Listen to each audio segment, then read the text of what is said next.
ქვეყნიდან სავარაუდო გაქცევის სპეცოპერაცია ჯუანშერ ბურჭულაძემ დაკავებამდე. ცოტა ხნით ადრე 2025 წლის 26 იუნის დაგეგმა. როგორც ცდილობდა საქართველოს დატოვებას, თავდაცვის ექს-მინისტრი დოკუმენტები სუსის ფაილების საიდუმლო ტომში შაბათის ეთერმა აღმოაჩინა.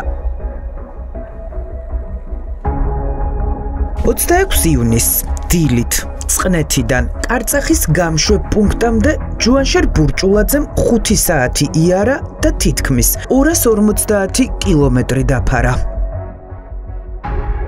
დაახლოებით 12 საათზე თავდაცვის ექს-მინისტრი უკვე ახალქალაქის მუნიციპალიტეტის სოფელ კარწახში, საქართველო-თურქეთის სასაზღვრო პუნქტის წინ იდგა. ბურჭულაძეს აქ მესაზღვრე ოფიცერი დოკუმენტებს უმოწმებს, აყოვნებს და საბოლოოდ საზღვრის კვეთის უფლებას არ აძლევს. ჯუანშერ ბურჭულაძე გარბოდა ქვეყნიდან ბრალის წარდგენამდე, რა უნდოდა კარწახში? სად?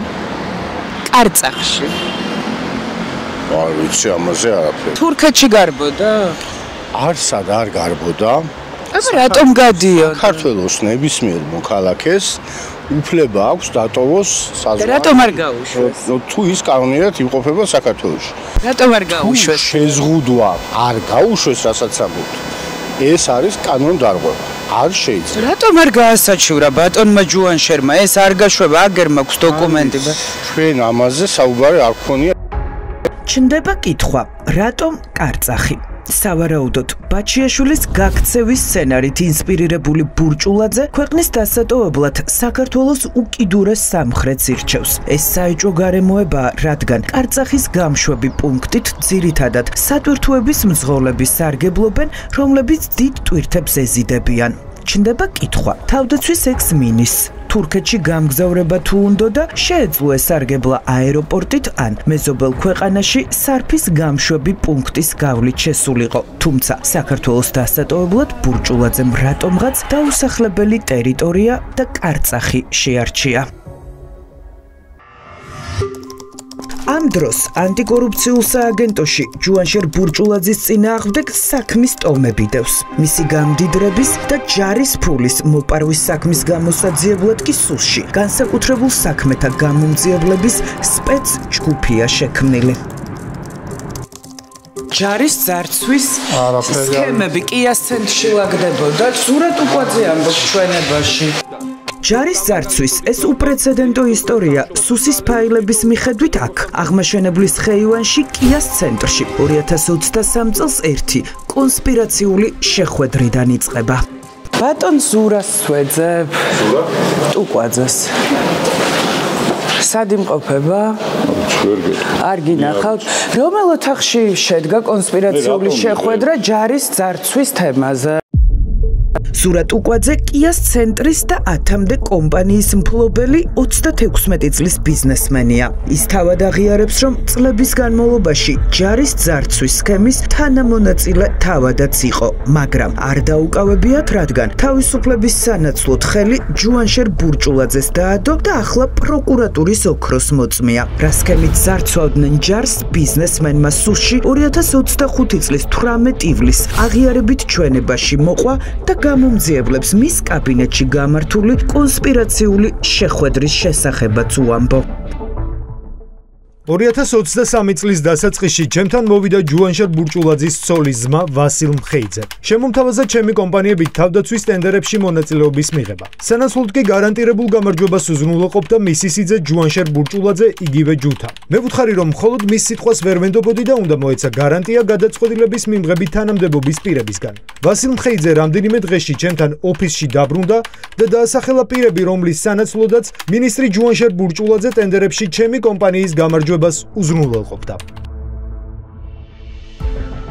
ქვეყნის ერთ-ერთი უმსხვილესი ბიზნესმენი და პროკურატურის ოქროს მოწმე სურათ უკვაძე ჩვენებაში ამბობს, რომ ჯარის ფულის მოსაპარად წლების განმავლობაში სპეციალური სქემა მუშაობდა. ხელოვნურად იზრდებოდა ფასები და თავდაცვის სამინისტრო პროდუქციას ძვირად ყიდულობდა. სანაცვლოდ კი ბიზნესმენისთვის გადარიცხული ფულიდან ქრთამი 10% ჯუანშერ ბურჭულაძესთან მიდიოდა. ამ ფულის ეგრეთ წოდებული კურიერი კი ბურჭულაძის ცოლის ძმა ვასილ ხეიძე იყო. ვასილმა მითხრა, რომ ყოველი ხელშეკრულებიდან 10% პირადად მისთვის ნაღდი ფული, ანუ ქეშში უნდა მიმეცა. ამ თანხას კი მისი სიტყვებით რომ თქვა ზევით, ანუ მის სიძესთან ჯუანშარ ბურჭულაძესთან აიტანდა. მე ვასილ ხეიძეს დავთანხმდი. ბიზნესმენის ჩვენებით გინდება, რომ პირველი მილიონები ჯარს სამედიცინო აპარატურის შესყიდვის დროს მოპარეს, როდესაც გორის სამხედრო ჰოსპიტალისთვის პროდუქციის შესაძენად 5 მილიონი გამოიყო. ზურაბ ტუკვაძის კომპანია სოლმარტმა ეს შესყიდვა მიიღო, რადგან საქმე ჯუანშარ ბურჭულაძესთან უკვე ჩაწყობილი იყო. პირობა შეასრულა თავადაც და 5 მილიონის 10% ქრთამი ეგრეთ წოდებული კურიერის საშუალებით ზევით გააგზავნა. ხელშეკრულების გაფორმებიდან რამდენიმე დღეში კიას ცენტრში ჩემს კაბინეტში მოვიდა ვასილ ხეიძე. მე შეთანხმებისამებრ მას გადავეცი სამინისტროსთან გაფორმებული ხელშეკრულების ღირებულების 10% ნაღდი ფულის სახით. ანუ ფული, რომელიც ზევით უნდა აეტანა. ეს თანხა დაახლოებით იყო 500,000 ლარი. თანხის გადაცემის ფაქტს მოწმეები არ ჰყავს. ჯუანშარ ბურჭულაძის ცოლის ძმის ვასილ ხეიძის ადვოკატები ამ გარემოებებს კატეგორიულად უარყოფენ. ამბობენ, რომ ზურაბ ტუკვაძემ მამხილებელი ჩვენება საგამოძიებო უწყებას თავის გადასარჩენად მისცა. სანაცვლოდ კი თავისუფლება მიიღო და დაჭერას გადაურჩა. ამ ადამიანმა მიცა ვასილ ხეიძის საწინააღმდეგო ჩვენება მხოლოდ და მხოლოდ იმის გამო და მხოლოდ და მხოლოდ იმ მიზნით, რომ თავად არ დაეკავებინათ, თავად არ ყოფილიყო მიცემული პასუხისგებაში და მან ამით საკუთარი თავი გადაირჩინა, ვინაიდან კიდევ ერთხელ ვიმეორებ, რომ მას აუცილებლად ბორკილებს დაადებდნენ. სუსის ფაილებით, რომელიც შაბათის ეთერმა მოიპოვა, დგინდება, რომ ჯარის ძარცვას ქართული ოცნების მმართველობის პირობებში ერთჯერადი ხასიათი არ ჰქონდა და ეს სისტემური დანაშაული იყო. ბიზნესმენი ტუკვაძე სუს ჩვენებაში კიდევ არაერთი შესყიდვის შესახებ უყვება, მათ შორის კომპიუტერული ტომოგრაფიის აპარატზე, რომელიც 950,000 დოლარი ღირდა, მაგრამ სამინისტროს კორუფციული გარიგების სანაცვლოდ თითქმის 3 მილიონად მიყიდა. ტომოგრაფიის აპარატი რეალურად ღირდა 950,000, თუმცა შუამავალ კომპანიას ვუთხარი დაეფიქსირებინა თავდაცვის სამინისტროსთვის 394,000, რადგან ვიცოდი, რომ ამ შესყიდვას სამინისტრო თავდაცვის მინისტრის დავალებით დაადასტურებდა. ჯარის კუთვნილი მილიონზე მეტი ლარი ჯუანშარ ბურჭულაძის ცოლის ძმას ზურაბ ტუკვაძის მტკიცებით ეტაპობრივად გადასცა. კორუფციული გარიგებით მიღებული ფულის გადასაცემად წინასწარ ჰქონდა ჩერჩეული შეხვედრის ადგილიც. შეხვედრები ძირითადად ბიზნესმენის საცხოვრებელ სახლთან, ვაკის პარკის მიმდებარედ იმართებოდა. აქ ტუკვაძე ამ ფეშენებელურ კორპუსში ბინას ფლობს. დაახლოებით 1,400,000 ლარი ეტაპობრივად ნაღდი ფულის სახით გადავეცი ჯუანშარ ბურჭულაძის ცოლის ძმას ვასილ ხეიძეს. თანხის გადასაცემად მას ხვდებოდი ძირითადად ვაკის პარკის მიმდებარედ. ის მიკავშირდებოდა ინტერნეტ აპლიკაციით. ვთანხმდებოდით შეხვედრაზე და მიმქონდა ფული. სუსისთვის მიცემულ ამ აღიარებით ჩვენებაში შაბათის ეთერის ყურადღებას ირაკლი ღარიბაშვილის გვარი იქცევს. ზურაბ ტუკვაძე ანტიკორუფციული სააგენტოს თანამშრომლებს უყვება, რომ ჯარის ძარცვის კორუფციული სქემა ჯუანშარ ბურჭულაძეს ექს-პრემიერთან ჰქონდა შეთანხმებული და არ გამორიცხავს, რომ სარგებელს მოპარული ფულიდან ირაკლი ღარიბაშვილიც იღებდა. ვასილ ხეიძემ მითხრა, რომ ჯუანშარ ბურჭულაძემ ჩემი კომპანიების ტენდერებში მონაწილეობის და გამარჯვების სქემა ირაკლი ღარიბაშვილთან გაიარა და მისგან თანხმობაც მიიღო. საუბრისას ღარიბაშვილს ჯუანშარისთვის ისიც უთქვამს, რომ არ ვიყავი კარგი სიძე, მაგრამ ვარ კარგი ბიზნეს პარტნიორი. ამას ღარიბაშვილი იმიტომ იტყოდა, რომ მე მისი მეუღლის, ნუნუკა თამაზაშვილის, გარე ბიძაშვილზე ვიყავი დაქორწინებული და ერთმანეთს კონფლიქტით დავშორდით. ეს იცოდა ღარიბაშვილმაც. ეს აღიარებითი ჩვენება 36 წლის ბიზნესმენისგან სუსმა 18 ივლისს მიიღო, თუმცა ანტიკორუფციულ ბიუროში ზურაბ ტუკვაძე 15 ივლისსაც გამოკითხეს. მაშინ მან გამომძიებლებს არც კორუფციულ გარიგებაზე უთხრა რამე და არც ატკატებზე. 3 დღეში კი ის სუსში საკუთარი ფეხით მივიდა და ხელი ირაკლი ღარიბაშვილს და ჯუანშარ ბურჭულაძეს დაადო. დარწმუნებული ვარ, რომ ეს ადამიანი საკუთარი ფეხით არ მისულა საგამოძიებო ორგანოში. ეს ადამიანი დაიბარეს. დარწმუნებული ვარ, მას უთხრეს, რომ აუცილებლად დაადებდნენ ბორკილებს და, რა თქმა უნდა, მხოლოდ ამის შემდეგ ის გახდა იწულებული, რომ მიეცა ინფორმაცია ვასილ მხეიძის საწინააღმდეგოდ და მან ჩემი ინფორმაციით საქართველოს დატოვა და ის საქართველოში არ იმყოფება. ანუ სანდო მოწმე იქნება ოქროს მოწმედ გამოცხადებული ტუკვაძე?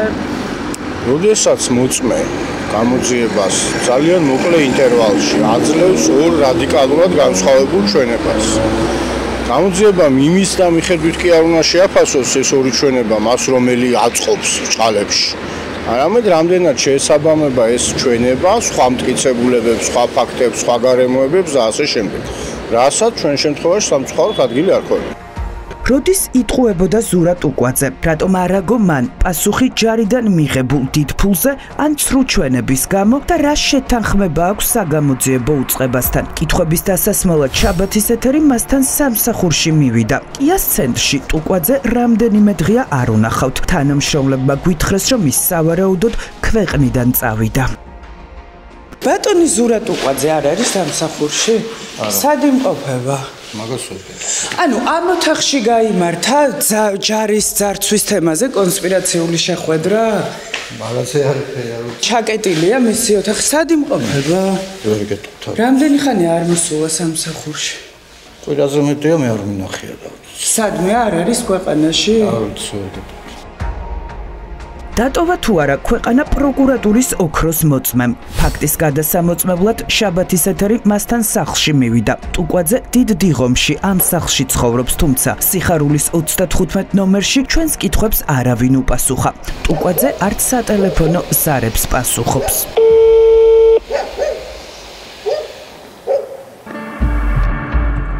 სუსი რომ ჯარის ძარცვის საქმეში ირაკლი ღარიბაშვილის კვალს ეძებს, ეს არაერთი მტკიცებულებით დასტურდება.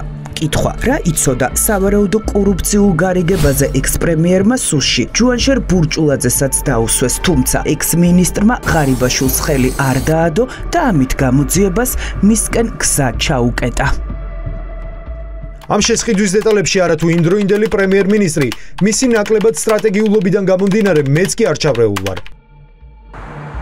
ირაკლი ღარიბაშვილს ბურჭულაძემ ხელი არ დაადო სამაგიეროდ 8 გვერდიანი გამოკითხვის ოგმში პრაქტიკულად ციხისთვის გაწირა მისი თანამშრომლები. ის ფაქტობრივად პასუხისმგებლობას ყველაფერზე იხსნის და გამომძიებლებს მის მოადგილესთან და თავდაცვის სამინისტროს შესყიდვების სამსახურის შეფთან ამის ამართებს. თუ დადასტურდება თანხების არამიზნობრივი ხარჯვა, შესაძლოა ვივარაუდოთ, რომ ადგილი ჰქონდა სამინისტროს კონკრეტული სტრუქტურების გულგრილობას ან დაუდევრობას. მინისტრის მოვალეობაში არ შედის კომპანიების საიდუმლოზე დაშვების საკითხის მოგვარება. ამას შესაბამისი დეპარტამენტი აკეთებს. სამინისტროში შესყიდვების დეპარტამენტის კურატორი იყო ჩემი მოადგილე გიორგი ხაინდრავა. ხელმძღვანელი კი იყო ვლადიმერ ღუდუშაური. ჯუანშერ ბურჭულაძის გამოკითხვიდან ზუსტად 2 დღეში სუსმა, მისი მოადგილე გიორგი ხაინდრავა, ცოლის ძმა ვასილ მხეიძე და სამინისტროს შესყიდვების შეფი ვლადიმერ ღუდუშაური დააკავა. ბრალდებულები დუმილის უფლებას იყენებდნენ, თუმცა 13 ოქტომბერს ღუდუშაური ალაპარაკდა. ჯარის კუთვნილ მილიონებზე პასუხისმგებელმა პირმა ციხეში შესულ გამომძიებლებს დეტალურად გაუშიფრა სქემა, როგორ ძარცვავდნენ წლების განმავლობაში ოცნების მაღალჩინოსნები საქართველოს შეიარაღებულ ძალებს.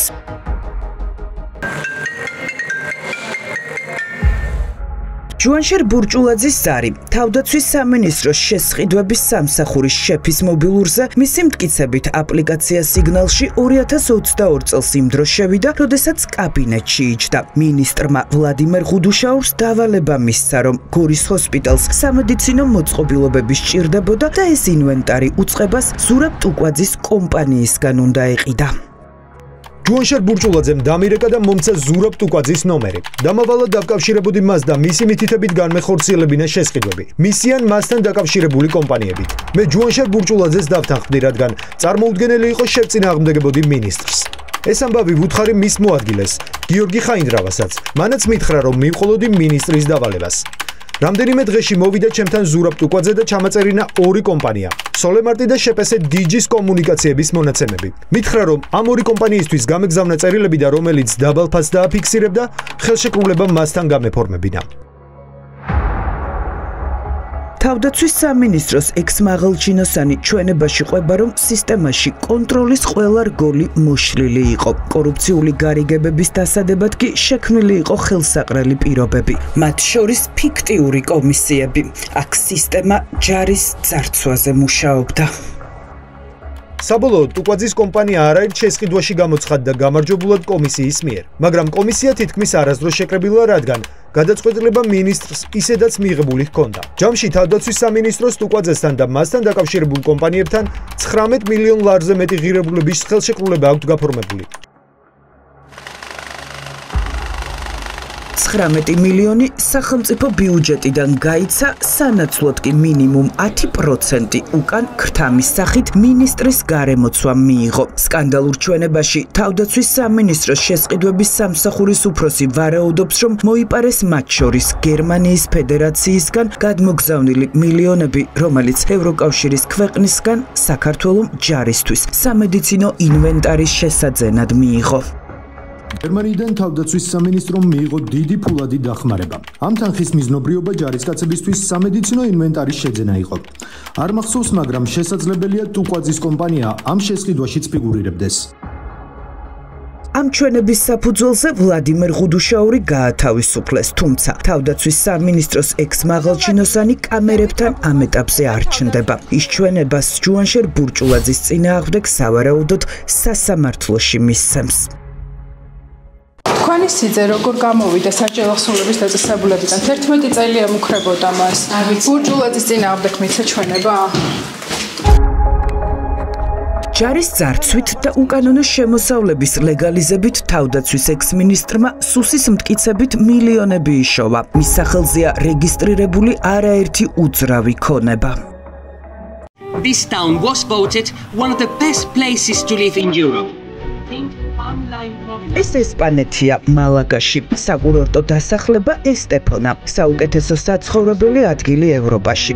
აქ 300 დღე მზიანი ამინდია, ვიწრო ქუჩებზე გაშენებული ძველი სახლები კი მდიდარ ოლიგარქებს უკიდურესად იზიდავს.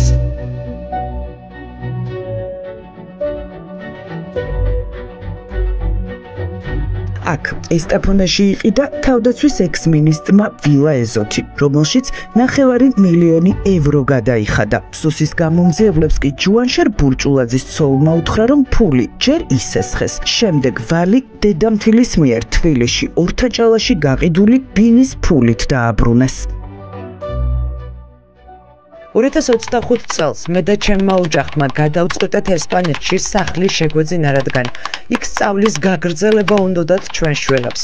უძრავი ქონების ფლობის შემთხვევაში კი ბინადრობის უფლებას მარტივად მივიღებდით. სახლი ნაკვეთით შევიძინეთ ჩემი ქმრის ნაცნობის, დავით ხიდაშელის მეუღლის, ლელა ამისალაშვილისგან 500.000 ევროთ. საკმარისი თანხა არ გქონდა და ვისესხეთ, თუმცა ეს ვალი 2 თვეში ჯუანშერის მეგობარს უკან დავუბრუნეთ, რადგან ჩემმა დედამთილმა გორგასლის ქუჩაზე ბინა გაყიდა. ჯუანშერ ბურჭულაძის ცოლი ჩვენებაში წერს, რომ ვილა ესპანეთის საკურორტო დასახლებაში ლელა ამისულაშვილისგან შეიძინა. ეს საინტერესო გარემოებაა, რადგან ამისულაშვილი პრორუსი ბიზნესმენის დავით ხიდაშელის მეუღლეა. ხიდაშელი კარტოგრაფების საქმის მთავარი მეცნე და ის პირია, რომელიც 2020 წლის არჩევნების დროს ქართულმა ოცნებამ დავით გარეჯის ამბის ასაგორებლად გამოიყენა. შემდეგ კი დავით ხიდაშელი თავდაცვის სამინისტროში მრჩევლად დაასაქმეს, ანუ კრემლთან დაახლოებულ ბიზნესმენს საქართველოს შეიარაღებული ძალების შესახებ სრულ ინფორმაციაზე წვდომა მისცეს. რა გარიგების სანაცვლოდ მისცა დავით ხიდაშელმა ვილა ჯუანშერ ბურჭულაძეს ესპანეთში, ამ კითხვაზე პასუხი ვერ მივიღეთ, რადგან პრორუსი ბიზნესმენი დავით ხიდაშელი ჩვენ სატელეფონო ზარებს არ პასუხობს.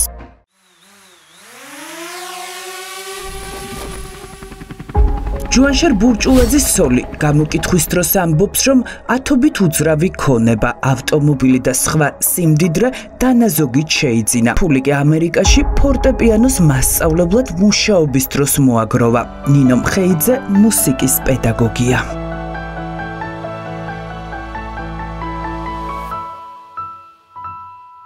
2011-2015 წლებში ვიმყოფებოდი ამერიკაში.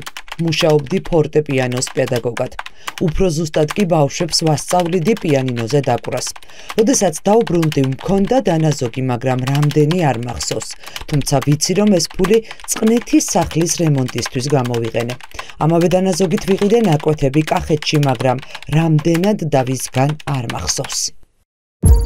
სუს ვერ დაუსაბუთა უძრავი ქონების წარმომავლობა ვერც ექს-მინისტრის ცოლისთან. ბლიკა მხეიძე, რომელიც სამკურნალო მალამოების შექმნით არის დაკავებული, ვერ ამბობს, როგორ შეძლო თბილისში თითქმის მილიონად შეფასებული სახლის ყიდვა, რომელიც ოფიციალური დოკუმენტებით დისგან განვადებით შეიძინა. კომპანიას თქვენ ფლობთ ნინო დუმბაძესთან ერთად. შემოსავალი რამდენი გაქვთ? აი წლიური მოგება დაახლოებით რამდენი ხრჩებათ? საიდან მირეკავთ? TV პირველიდან. გამოკითხვის ოქმი წავიკითხე და იქ ვერასაბუთებთ იმ ბინის თანხის წარმომავლობას, სადაც ცხოვრობთ. თქვენი არის, მაგრამ ფიქტიური გარიგება იყო ეს, იმიტომ რომ თქვენ არ გაქვთ შემოსავალი იმდენი, რა ღირებულებაც ამ ბინას აქვს, ამიტომ გეკითხებით. არა, ბინა არ არის ფიქტიურად ნაყოფი, ჩვენი ბინა მე და თქვენი დისგან იყიდეთ? დიახ. განვადებით მოგცათ თქვენმა და ბინამ? კი ბატონო. თანხას რატომ არ ურიცხავთ მაშინ განვადების მის ანგარიშებზე? ეს თანხა არ იძებნება. ჩემმა მეუღლემ გადაიხადა ბინის ქეში მისცა ჯუანშერ ბურჭულაძეს? არ ვიცი რაც გამოკითხვაშია, ამიტომ არ მინდა რამ თემაზე ლაპარაკო. გამოძიებამ ამ ეტაპზე ჯუანშერ ბურჭულაძის ფულის და უძრავი ქონების მხოლოდ მცირე ნაწილს მიაგნო. ჯარიდან მოპარული მილიონების კვალს სუსი ახლა კრიპტოვალუტის ბაზარზე ეძებს. მიმდინარეობს გამოძიება თავდაცვის სამინისტროს კუთვნილი დიდი ოდენობით თანხების გაფლანგვასა და უკანონო შემოსავლების ლეგალიზების ფაქტზე. მოგმართავთ თხოვნით მიმართოთ შუამდგომლობით სამართლებრივი დახმარების აღმოჩენის მოთხოვნით კრიპტოვალუტით ვაჭრობისთვის განკუთვნილ პლატფორმებს. დადასტურებულია, რომ თავდაცვის ექს-მინისტრის ოჯახი ფულს კრიპტოვალუტაში აბანდებდა. ფაქტს საგამოძიებო უწყებას მისი შვილები დავით და მიქაელ ბურჭულაძეებიც უდასტურებენ. მე და ჩემმა ძმამ 2023 წელს 125,000 ნაღდი ფულით ვიყიდეთ 5 ბიტკოინი, თუმცა ვისგან არ მახსოვს. კრიპტოვალუტის საყიდელი თანხა ქეშად მომცა, ოღონდ მას ესხა ჩემმა სიმაბრმა, გელა ქარდავამ. ბიტკოინები ერთი წლის ვადაში გავყიდეთ, თუმცა არ მახსოვს რამდენად და ვინ იყიდა. ჯამში ჩვენ ამ ბიზნესში ჩავდეთ 125,000 და მოვიგეთ 700,000 ან 800,000 დოლარი. მე და ჩემმა ძმამ შევქმნით კრიპტოვალუტა შეფირკოინი. მისი რეკლამირებისთვის 50,000 დოლარი გვასესხა ჩემმა სიმაბრმა. რეალიზაციიდან მალევე მივიღეთ თანხა 590,000 აშშ დოლარი. ასევე ფლობდით ბიტკოინებს, სოლანას და სხვა კრიპტოვალუტას. თუმცა ახლა აღარ გავგვაჩნია, ყველაფერი გავხარჯეთ. ბებია მერი, დედა მარინე, მამა დავითი, შვილი გიორგი, დავითი, მიქაელი, მეუღლე ნინო, ცოლის და ლიანა, მაზლი რატი, ცოლის ძმა ვასილი, შვილის სიდედრი, სიმამრი, რძალი, ზოზია ქარდავა, მძღოლი ნუგზარი და მოკლედ კიდევ ათობით ადამიანი ჯუანშერ ბურჭულაძეს კორუფციულ გარიგებაში ყავდა ჩართული. სუსის ფაილებში არ მთავრდება სია და იმ ქონებების ჩამონათვალი, სადაც თავდაცვის ექს-მინისტრის და მისი გარემოცვის დაუსაბუთებელ აქტივებზეა ლაპარაკი. ჯუანშერ ბურჭულაძე ახლა ციხეში 11 წლიანი მუხლით ზის. ჯერ დანაშაულს არ აღიარებს, თუმცა გავრცელებული ცნობით არ არის გამორიცხული, მან ალაპარაკება გადაწყვიტოს. საპროცესო გარიგებას რაც შეეხება, ჩვენ ამაზე ჩვენში გულისხმობ დაცვას და ბრალდებას, ამაზე საუბარი არ გქონია. არც ბრალდებულთან? არ გქონიათ ბრალდებულთანაც და პროკურატურასთანაც. ამაზე საუბარი არ გქონია. თავისუფლების სანაცვლოდ შესაძლოა ალაპარაკდეს ბატონი ჯუანშერის სანაცვლოდ ცრუ ჩვენებას არავინ არ მიცემს ჩვენი მხრიდან. ჯარისთვის მოპარული მილიონების საქმეზე ძიება გრძელდება და საინტერესოა მივა თუ არა კორუფციული სკანდალის კვალი ირაკლი ღარიბაშვილამდე.